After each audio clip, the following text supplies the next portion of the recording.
শৃঙ্খলা জিনিসটা না জোর করেই আনতে হয়। কথাটা শুনতে হয়তো একটু খটমট লাগছে, কিন্তু এটাই সত্যি।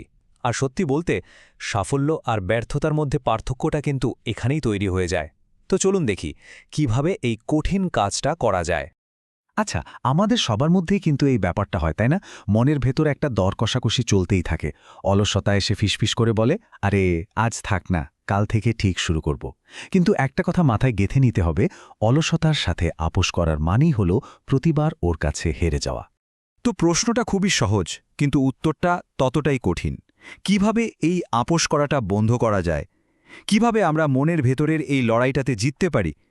চলুন বিষয়টার আরও গভীরে যাই। শৃঙ্খলার পথে হাঁটতে গেলে আমাদের প্রথম আর সবচেয়ে বড় যে ভুলটা হয়, তা হলো একটা ভুল ধারণা নিয়ে বসে থাকা। আমরা অনেকেই ভাবি অনুপ্রেরণা এলেই কাজটা শুরু করব। কিন্তু সত্যি কথা বলতে কি, এই অনুপ্রেরণাটাই আসলে একটা ফাঁদ। পার্থক্যটা আকাশ পাতাল। ভাবুন তো, অনুপ্রেরণা হলো অনেকটা হঠাৎ আসা এক পশলা বৃষ্টির মতো। আসে, মনটা ভালো করে দেয়, কিন্তু বেশিক্ষণ থাকে না। এটা একটা ফিলিংস মাত্র। কিন্তু শৃঙ্খলা, ওটা হলো রুটিন, একটা নিয়মিত কাজ। অনুপ্রেরণা আপনাকে কিছুক্ষণের জন্য ফিল গুড করাতে পারে, কিন্তু শৃঙ্খলা আপনার জন্য আসলেই ভালো কিছু করে। আর এটা ভাবার কোনো কারণ নেই যে অলসতা মানেই শুধু শুয়ে থাকা। এর কিন্তু অনেক চালাক চালাক রূপ আছে। যেমন ধরুন, ঘন্টার পর ঘন্টা শুধু ফোন স্ক্রল করে যাওয়া, কিংবা এমন সব কাজ নিয়ে ব্যস্ত থাকা যা আসল কাজটা থেকে আমাদের দূরে রাখছে, অথবা ওই যে সঠিক সময়ের জন্য অপেক্ষা করা। এগুলো সবই কিন্তু অলসতার এক একটা ছদ্মবেশ।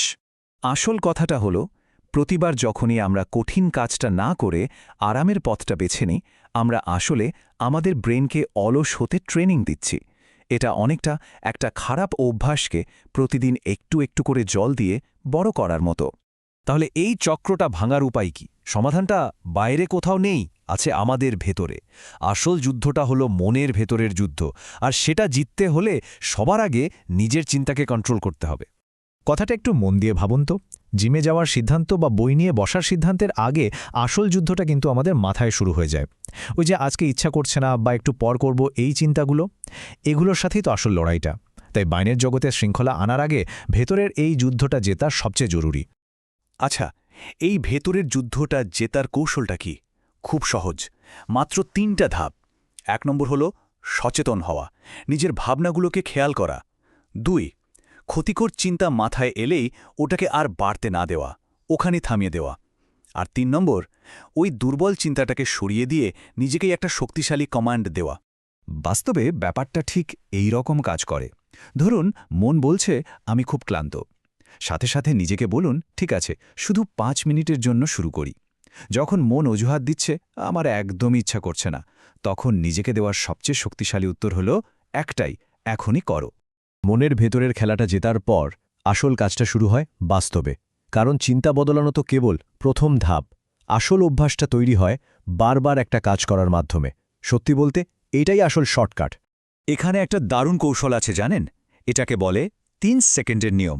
ব্যাপারটা খুব সিম্পল। যখনই মাথায় আসবে যে একটা জরুরি কাজ করতে হবে, সাথে সাথে কাউন্টডাউন শুরু করুন। ৩, ২, ১। ব্যাস, কাজে লেগে পড়ুন। এটা কি করে জানেন? এটা আপনার ব্রেনকে কোনো অজুহাত খুঁজে বের করার সময় দেয় না। যে কোনো নতুন অভ্যাস যখন আমরা শুরু করি, তখন রাস্তাটা ঠিক এমনই ঝাপসা আর কঠিন লাগে। শরীর বিদ্রোহ করে, মন চায় না। প্রত্যেকটা স্টেপ মনে হয় যেন জোর করে ফেলতে হচ্ছে, কারণ এটা আমাদের চেনা জগৎটার বাইরে।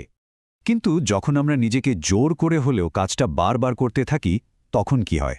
ওই ঝাপসা রাস্তাটাই আস্তে আস্তে পরিষ্কার হতে শুরু করে। আমাদের ব্রেন এই নতুন পথায় অভ্যস্ত হতে থাকে, পথের কাঁটাগুলোও যেন সরে যেতে থাকে।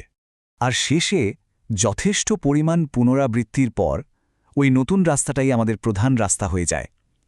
অভ্যেসটা এতটাই স্বাভাবিক হয়ে যায় যে ওটা আমাদের পরিচয়ের একটা অংশ হয়ে দাঁড়ায়। তখন আর নিজেকে জোর করতে হয় না, কাজটা আপনি করেন, কারণ আপনি সেই মানুষটা। এটাই হলো আসল পরিবর্তন। এখন প্রশ্ন হলো, এই যে ধারাবাহিকতা, এটা ধরে রাখব কিভাবে, বিশেষ করে যখন চারপাশ থেকে আরাম আমাদের ডাকছে? এর জন্য আমাদের একটা ঢাল তৈরি করতে হবে, আরামের বিরুদ্ধে একটা শক্ত প্রতিরোধ। দেখুন, শৃঙ্খলা মানেই কষ্ট, তাই না? কিন্তু এখানে আসলে দুটো ব্যথার মধ্যে একটাকে বেছে নিতে হয়। ১, চেষ্টার ব্যথা, যেটা কিছুক্ষণের জন্য থাকে কিন্তু আপনাকে শক্তিশালী করে তোলে। আর 2 অনুশোচনার ব্যথা, যেটা সারা জীবনের আর আপনাকে ভেতর থেকে দুর্বল করে দেয়। একটা হলো আপনার আজকের সিদ্ধান্ত, আর অন্যটা হলো সেই সিদ্ধান্তের সারা জীবনের পরিণতি। তাহলে কিভাবে নিজের ওপরই ভালো চাপটা তৈরি করা যায়? কয়েকটা উপায় আছে। যেমন আপনার লক্ষ্যটা অন্যদের জানিয়ে দিন, এতে একটা সামাজিক চাপ তৈরি হয়। কাজের জন্য কঠিন ডেডলাইন ঠিক করুন। আর সবচেয়ে বড় কথা, একবার শুধু কল্পনা করুন, আজ যদি কাজটা না করেন তাহলে 5 বছর পর আপনার আফসোসটা ঠিক কোথায় গিয়ে দাঁড়াবে। একটা কথা মনে রাখতে হবে, একটা সফল জীবন বা ক্যারিয়ার কিন্তু একদিনের কোনো বড় লাফে তৈরি হয় না। এটা তৈরি হয় ঠিক এই রাস্তার মতো, প্রতিদিনের ছোট ছোট কিন্তু ধারাবাহিক পদক্ষেপের মাধ্যমে। প্রত্যেকটা পদক্ষেপই এখানে জরুরি। এবার আমরা চলে এসেছি একদম শেষ ধাপে, এমন একটা পর্যায়ে যেখানে শৃঙ্খলা আর জোর করে আনার বিষয় থাকে না, বরং এটা আমাদের পরিচয়েরই একটা অংশ হয়ে যায়। একটা অসাধারণ কথা আছে, প্রথমে আপনি অভ্যাসকে বয়ে নিয়ে চলেন, একটা সময় পর অভ্যাসই আপনাকে বয়ে নিয়ে চলে। এটাই হলো শৃঙ্খলার সর্বোচ্চ পর্যায়, যখন এটা আর কোনো বোঝা নয়, বরং আপনার চালিকা শক্তি। পুরো যাত্রাটা আসলে এমনই, যেটা একদিন ছিল জোর করে করা একটা চেষ্টা, সেটাই একসময় হয়ে ওঠে আপনার স্বাভাবিক প্রতিক্রিয়া। প্রতিদিনের যে লড়াই, সেটা পরিণত হয় একটা স্বয়ংক্রিয় অভ্যাসে, আর শেষ পর্যন্ত আপনি যা করেন আপনি তাই হয়ে ওঠেন। তাহলে সব কথার শেষ কথা একটাই, আর সিদ্ধান্তটা কিন্তু এখনই নিতে হবে। কোনটাকে বেছে নেবেন? চেষ্টার ওই সাময়িক কষ্টটা যেটা আপনাকে তৈরি করবে, নাকি আরামের সেই দীর্ঘস্থায়ী আফসোসটা যা আপনাকে ভেতর থেকে ভেঙে দেবে? পছন্দটা কিন্তু আপনার হাতেই।